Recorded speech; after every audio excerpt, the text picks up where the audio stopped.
Bismillah. Assalamualaikum warahmatullahi wabarakatuh. Innalhamdulillah nahmaduhu wa nasta'inuhu wa nastaghfiruh wa na'udzu billahi min syururi anfusina wa sayyiati a'malina. May yahdihillahu fala mudhillalah wa may yudlilhu fala hadiyalah. Asyhadu an la ilaha illallah wahdahu la syarikalah wa asyhadu anna Muhammadan abduhu wa rasuluhu la nabiyya ba'dah.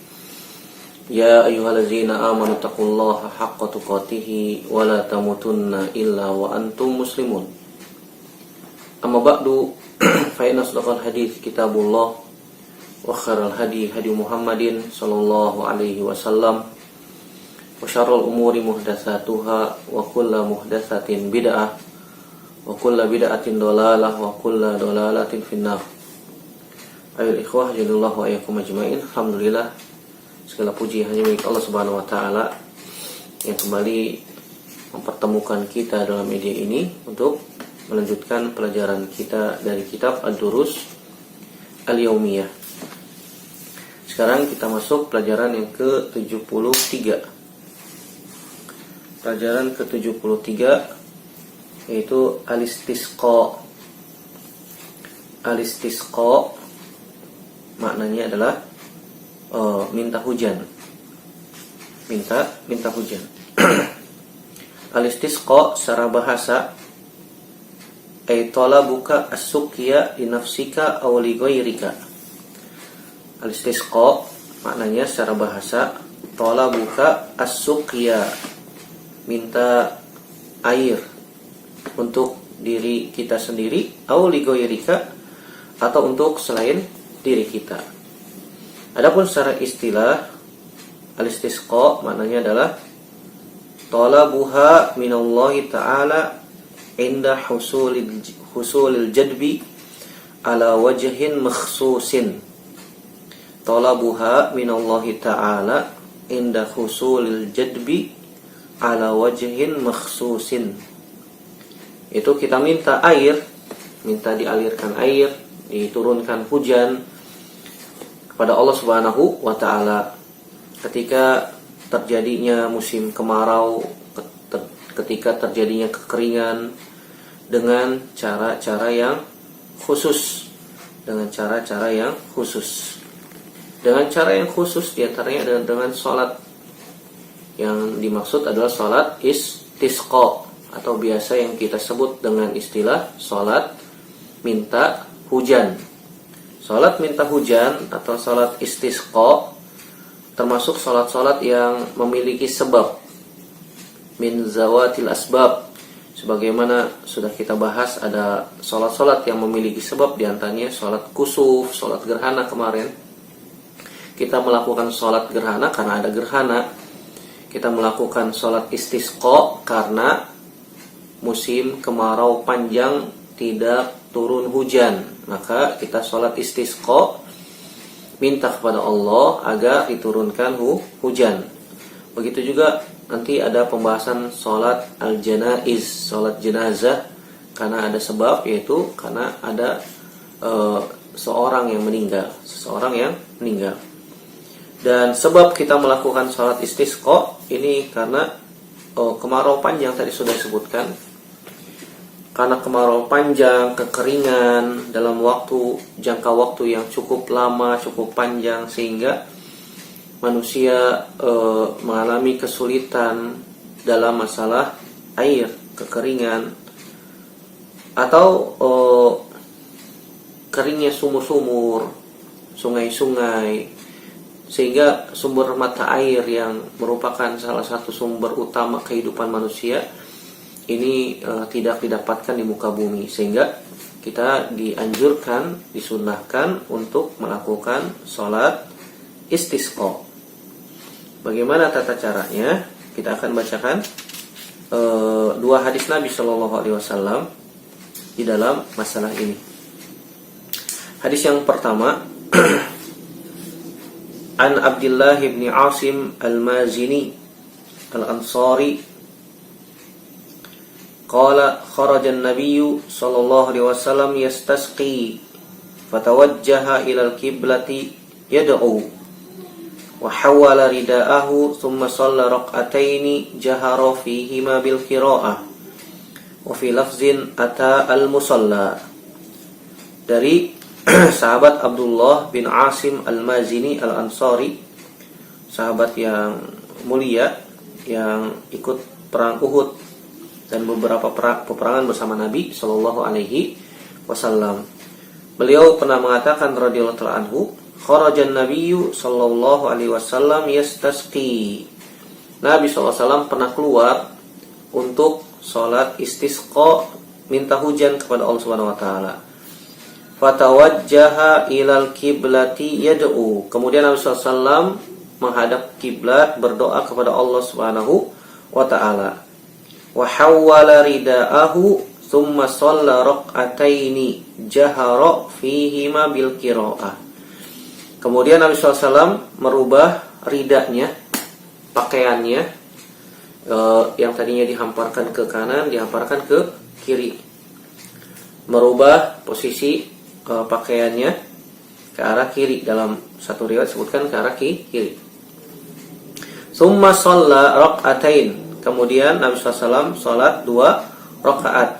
Jahara fihima bil qiraah. Yang Nabi SAW salatnya dengan jahar.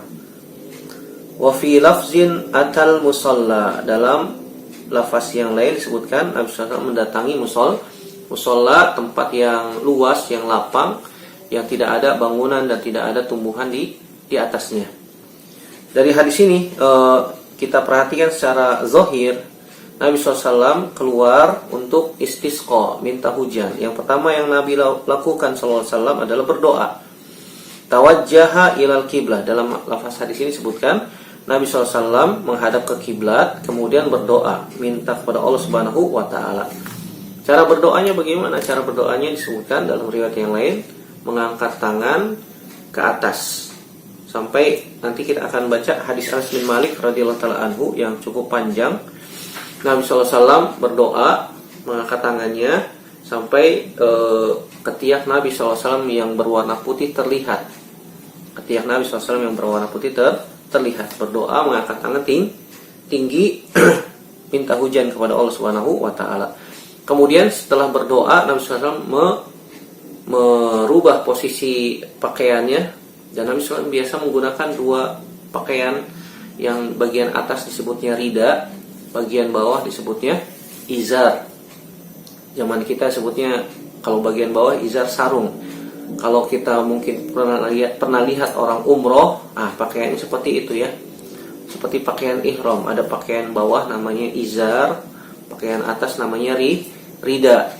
Nabi SAW merubah posisi ridanya yang tadinya diselempangkan ke kanan, diselempangkan ke kiri sebagai bentuk tawadu, sebagai bentuk tadarru, sebagai bentuk tazallul kepada Allah Subhanahu Wa Taala, bentuk merendahkan diri, bentuk menghinakan diri kepada Allah Subhanahu Wa Taala.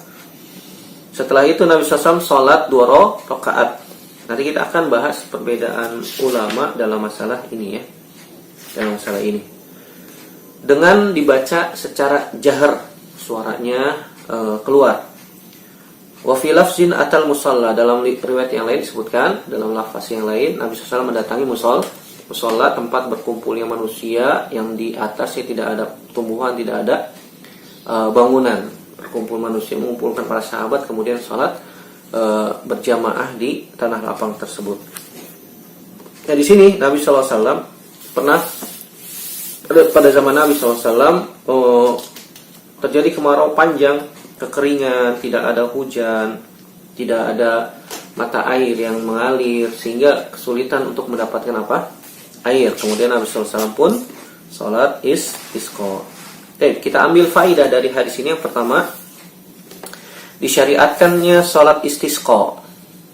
Disyariatkannya sholat istisqa ketika apa? Tadi ketika musim kemarau panjang, tidak turun hujan dalam jangka waktu yang cukup lama, kering, sumur-sumur kering, sungai-sungai tidak mengalir airnya, binatang-binatang ternak mati, tumbuh-tumbuhan tidak mau tumbuh karena tidak bisa disiram dengan air, karena tidak ada air untuk disiram, dan manusia untuk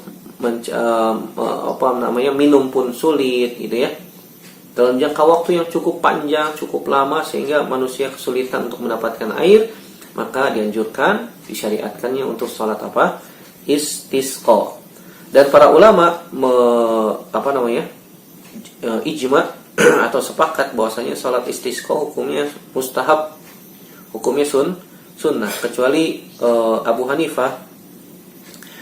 Imam Abu Hanifah dan yang berpendapat dengan pendapatnya beliau, berpendapat bahwasanya istisqa itu tidak disyariatkannya sholat, tapi hanya sekedar doa saja. Hanya sekedar doa saja. Ini pendapatnya Imam Abu Hanifah. Adapun jumhur ijma para ulama berpendapat bahwasanya sholat istisqa adalah mustahab, hukumnya sunnah. Ini yang pertama. Yang kedua pelajaran yang bisa kita ambil adalah annahu yushra'u laha khutbah. Disyariatkan adanya khutbah. Disyariatkannya adanya khutbah. Tentu saja disyariatkannya adanya khutbah ini tergantung keadaan. Tergantung keadaan. Dan para ulama menyebutkan tashtamilu ala ma yunasibul hal minal istighfar wat tadarru wad du'a waz zajar anil mazalim wal amru bit taubah. Tentu saja isi khutbahnya disesuaikan dengan kebutuhan, dan adanya khutbah pun demikian. Anjuran untuk manusia senantiasa istighfar, minta ampun kepada Allah Subhanahu wa taala. Mungkin ini karena dosa-dosa kita sehingga Allah Subhanahu wa taala menahan hujan. Sehingga Allah Subhanahu wa taala tidak menurunkan hujan. Ini karena dosa-dosa kita. Tadarru, anjuran untuk senantiasa merendahkan diri kepada Allah Subhanahu wa taala, banyak berdoa kepada Allah Subhanahu wa taala. Anjuran untuk senantiasa meninggalkan maksiat, meninggalkan dosa, dan perintah untuk senantiasa bertaubat kepada Allah Subhanahu wa taala. Ini isi dari khutbah salat istisqa. Dianjurkan adanya khutbah. Kalau misalnya tidak ada khutbah gimana Ustaz? Tidak ada masalah. Tidak ada masalah. Tapi ketika dibutuhkan dan orang-orang ketika itu banyak yang sudah melakukan maksiat, maka dianjurkan adanya khutbah untuk memberikan peringatan, untuk mengingatkan kaum muslimin agar kembali kepada Allah Subhanahu wa taala. Wa dzakir fa inna dzikra tanfa'ul mu'minin. Dan berikan peringatan, karena memberikan peringatan itu bermanfaat untuk orang-orang yang beriman. Kemudian yang ketiga pelajaran bisa kita ambil, antakunal khutbah qabla salat wa qad warada fi ba'dil ahadits. Ada yang berpendapat bahwasanya khutbah salat istisqa itu dilakukan sebelum salat. Berdasarkan zahir hadis yang tadi yang sudah kita baca, hadis Abdullah bin Asim al-Mazini al-Ansari radhiyallahu ta'ala anhu, disebutkan Nabi SAW keluar ke tanah lapang untuk minta hujan kepada Allah Subhanahu wa taala. Fatawajjaha ilal qiblah yad'u. Kemudian Nabi SAW menghadap kiblat, karena menghadap kiblat ini merupakan satu cara potensi Allah mengabulkan doa. Oleh karena itu Nabi SAW menghadap kiblat. Setelah berdoa, Nabi merubah posisi bajunya, pakaiannya, kemudian Nabi sholat. Kemudian Nabi sholat, kemudian setelah itu selesai ya. Nah, dianjurkan sebagian hadis disebutkan bahwasanya Nabi SAW khutbah sebelum sholat.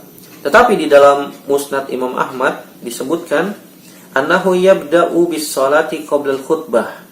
Bahwasanya Nabi SAW memulai sholat sebelum khutbah. Artinya sholat dulu, setelah itu baru khutbah. Dan ini pendapatnya jumhur ulama dari kalangan Imam Syafi'i dan Imam Ahmad bin Hambal dan selain dari mereka, wallahu a'lam bishawab.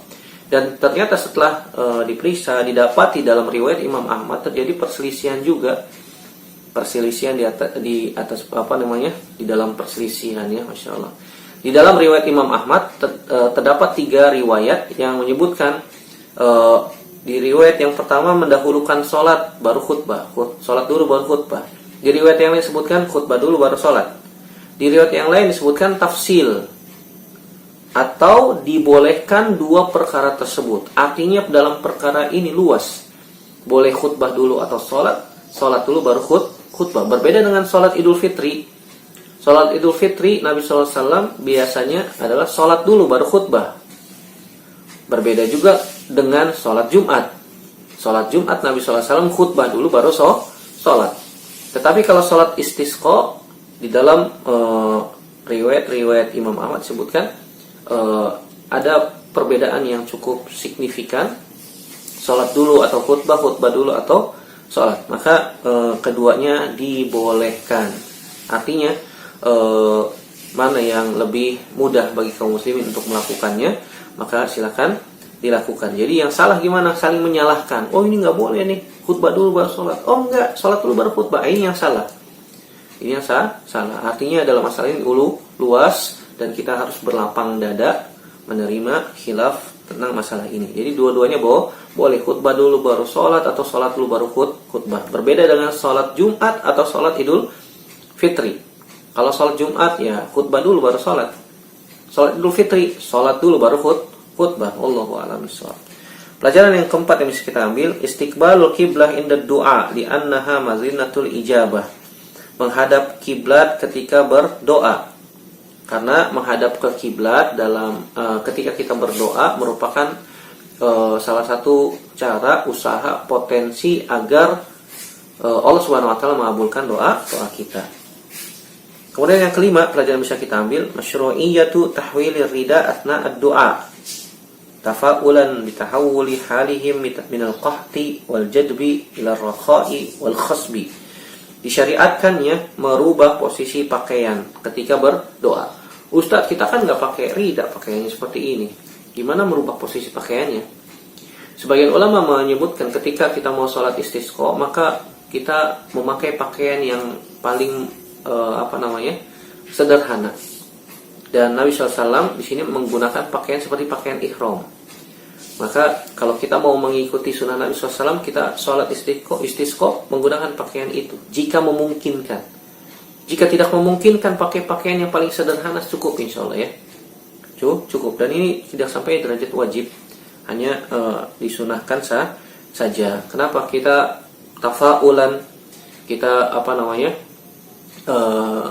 berharap kepada Allah Subhanahu wa taala ketika itu merubah, ya Allah, rubahlah kondisi kami yang tadinya kering kerontang, tidak turun hujan menjadi keadaan yang lapang, keadaan yang turun hujan, tanah-tanah basah sehingga bisa ditumbuhi oleh tumbuh-tumbuhan, sehingga hewan ternak bisa minum, sehingga hewan ternak bisa makan rumput-rumputan, sehingga kita bisa minum, sehingga kita bisa menjalani kehidupan di muka bumi dalam rangka ketaatan kepada Allah Subhanahu wa taala. Merubah posisi rida, berharap Allah Subhanahu wa taala dapat mengabulkan doa kita dan merubah keadaan kita yang tadinya kemarau, musim kekeringan menjadi diturunkan hujan. Kemudian faedah yang keenam yang bisa kita ambil, al-jahru fi sholatil istisqa bil qiraah, yaitu menjaharkan bacaan dalam salat istisqa. Dan ini sama halnya seperti sholat Idul Fitr, sholat Jumat, sholat kusuf. Karena tempat berkumpulnya manusia banyak, tentu saja harus dijaharkan. Pelajaran yang ketujuh, antakuna sholatuha fis sahra litattasi alinnas. Disunnahkan, dianjurkan sholatnya di sahra, di padang pasir. Ketika itu zaman Nabi, padang pasir. Kalau zaman kita mungkin di tanah lapang, tanah terbuka, sehingga orang bisa berkumpul. Wallahu ta'ala a'lam bishawab. Kemudian hadis yang kedua yang akan kita baca, hadis yang cukup panjang, hadis Anas bin Malik radhiyallahu ta'ala anhu, menyebutkan anna rajulan dakhala al-masjid yaumal jumu'ah min babin kana nahwa daril qada wa Rasulullah sallallahu alaihi wasallam qa'imun yakhutub. Pada suatu hari, di hari Jumat, ketika Nabi sallallahu alaihi wasallam sedang berkhutbah, masuk seorang laki-laki dari pintu Darul Qada. Darul Qada ini pintunya masuknya Umar bin Khattab radhiyallahu taala anhu. Disebutnya Darul Qada.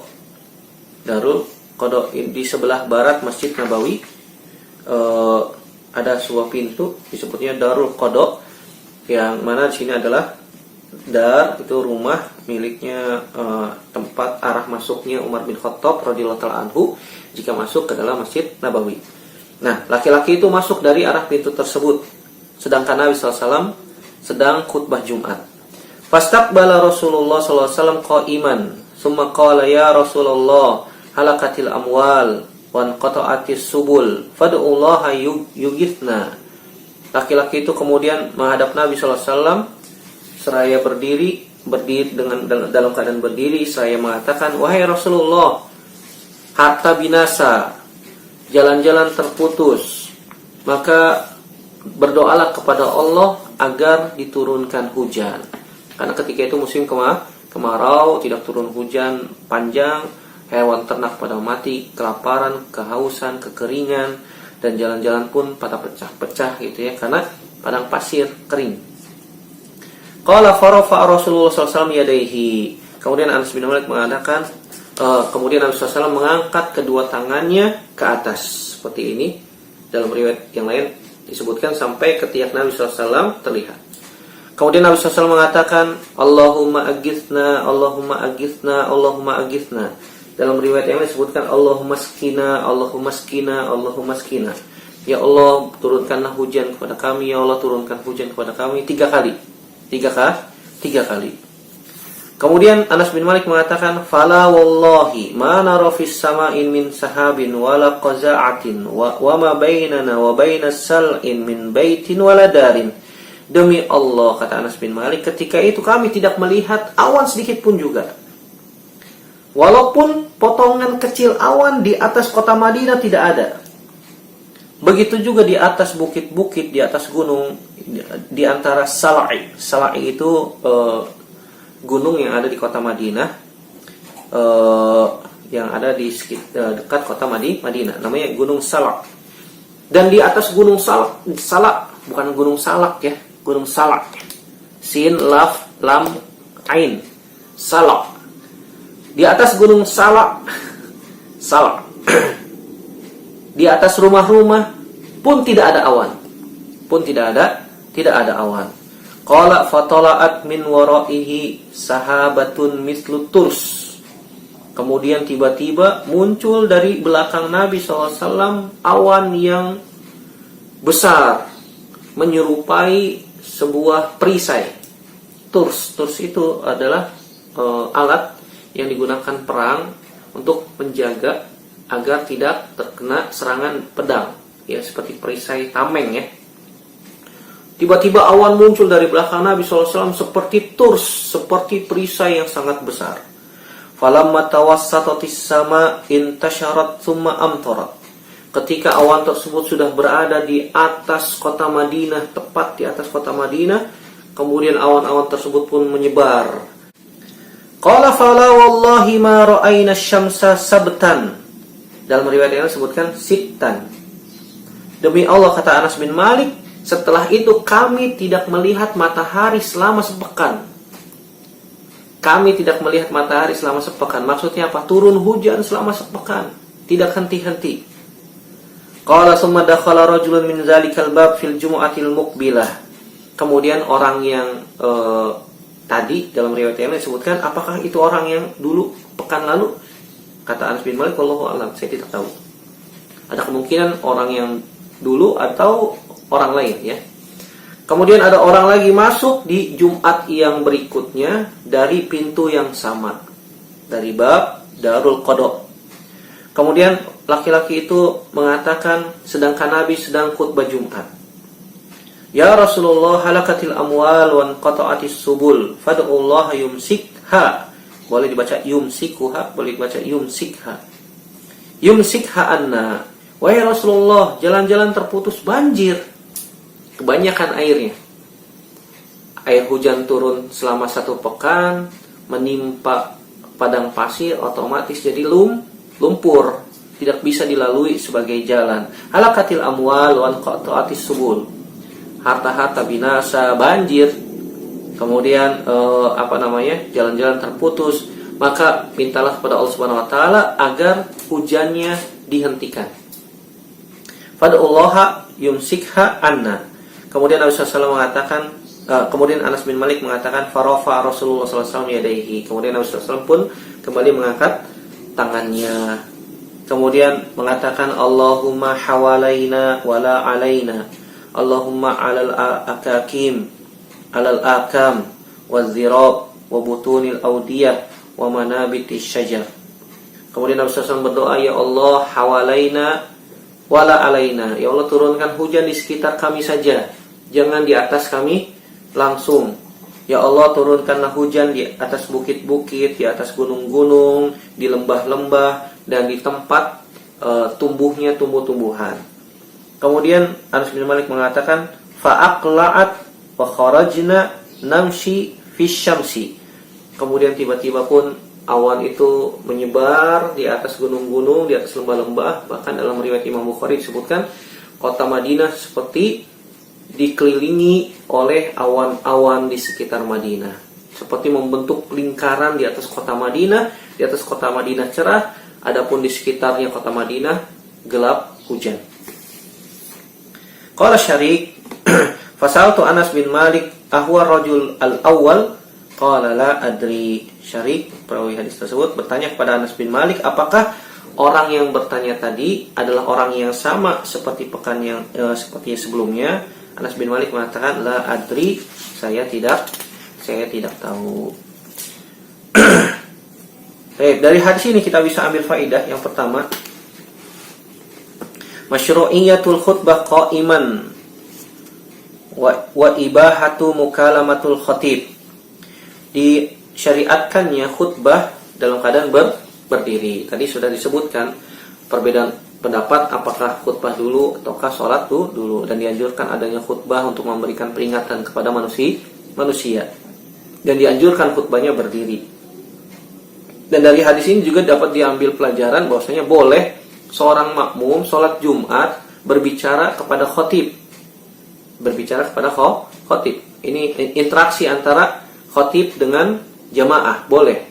Misalnya jamaah memberikan nasihat atau memperbaiki kesalahan dari si khatib. Wahai khatib, Anda tadi salah mengucapkan ayatnya, seharusnya begini, boleh. Tapi antara jamaah makmum berbicara ini tidak boleh ketika sholat Jumat. Dan ini di negeri-negeri Arab, di negeri Afrika sudah biasa. Kalau di negeri kita di Indonesia belum biasa ya.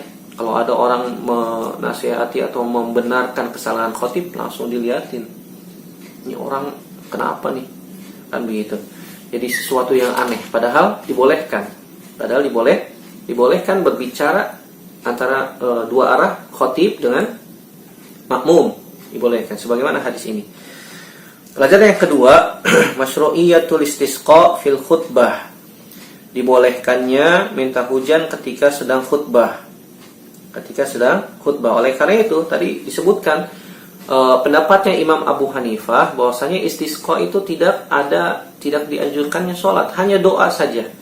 Hanya doa tanpa sholat. Berbeda dengan jumhur ulama menyebutkan bahwasanya sholat istisqa minta hujan ada sholat khusus. Adapun khutbah Jumat dan di dalamnya ada doa menyendiri untuk minta hujan, maka tidak ada masalah, dan ini tidak bertentangan. Jadi boleh kita lakukan sholat secara khusus untuk sholat istisqa, atau boleh juga ketika kita sholat hari Jumat berdoa minta pada Allah Subhanahu Wa Taala diturunkan hujan, karena hari Jumat adalah waktu di mana Allah Subhanahu Wa Taala mengabulkan doa.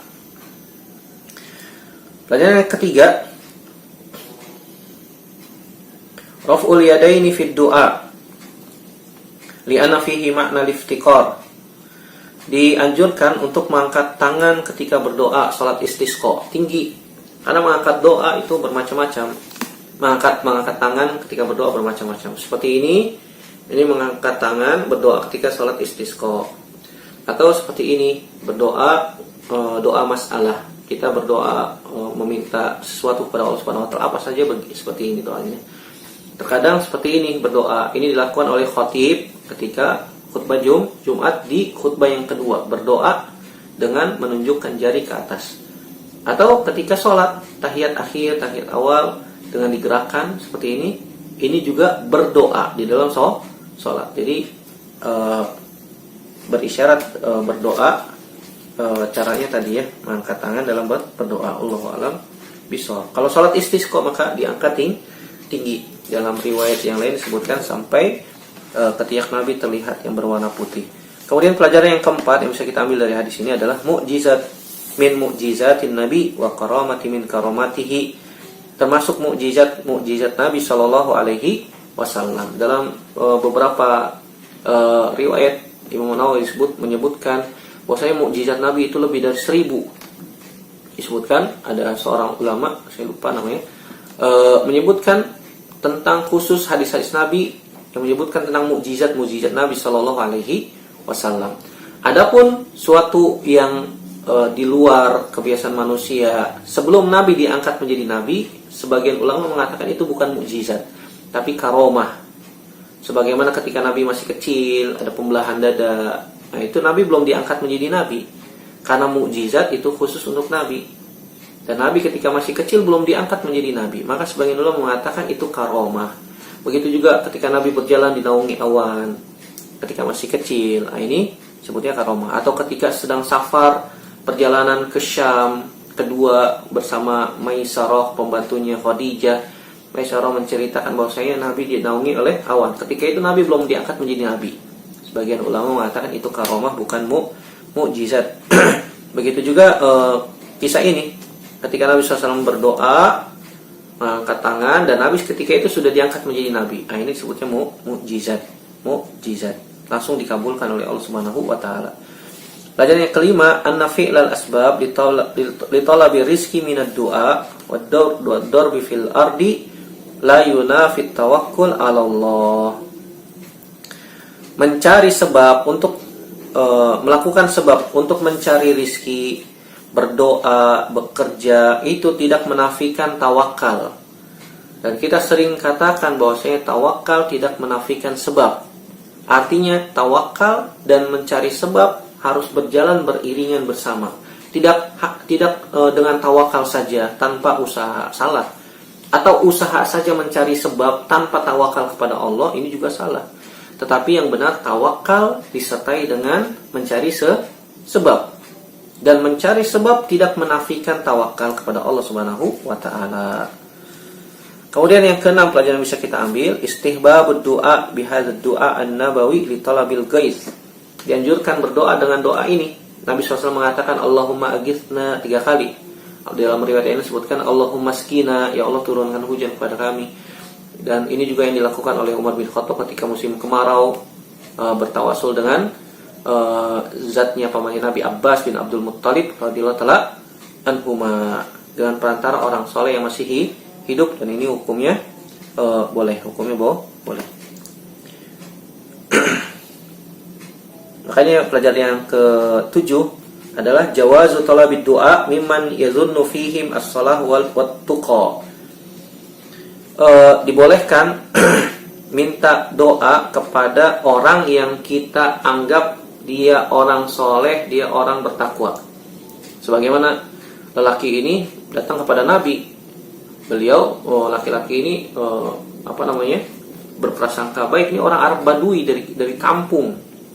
Makanya mengatakan ya Muhammad, wahai Muhammad, dengan kalimat nama Nabi SAW. Dan para sahabat sudah maklum, ma'ruf. Biasanya orang-orang yang memanggil dengan sebutan nama langsung ini orang Arab Badui ini, orang Arab kampung, orang Arab gunung.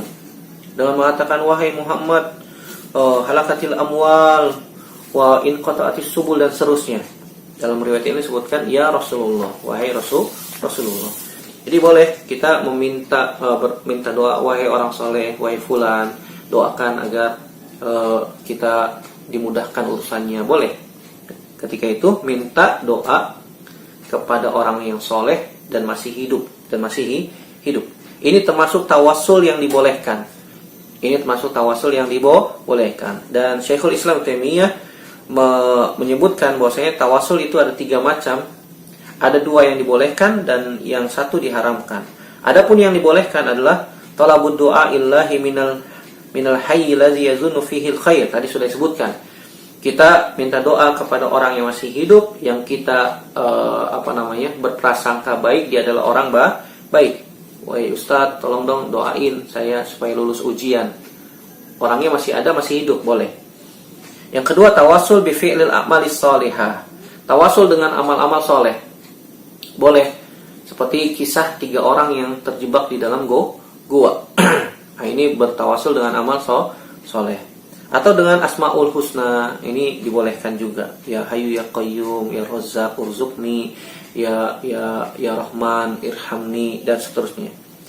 Adapun tawasul yang mamnu, yang dilarang adalah tawasul dengan orang yang sudah meninggal atau masih hidup tapi orangnya goib, tidak ada di tempat. Ini hukumnya tidak boleh dan bisa menjadi wasilah perantara kepada kesyirikan.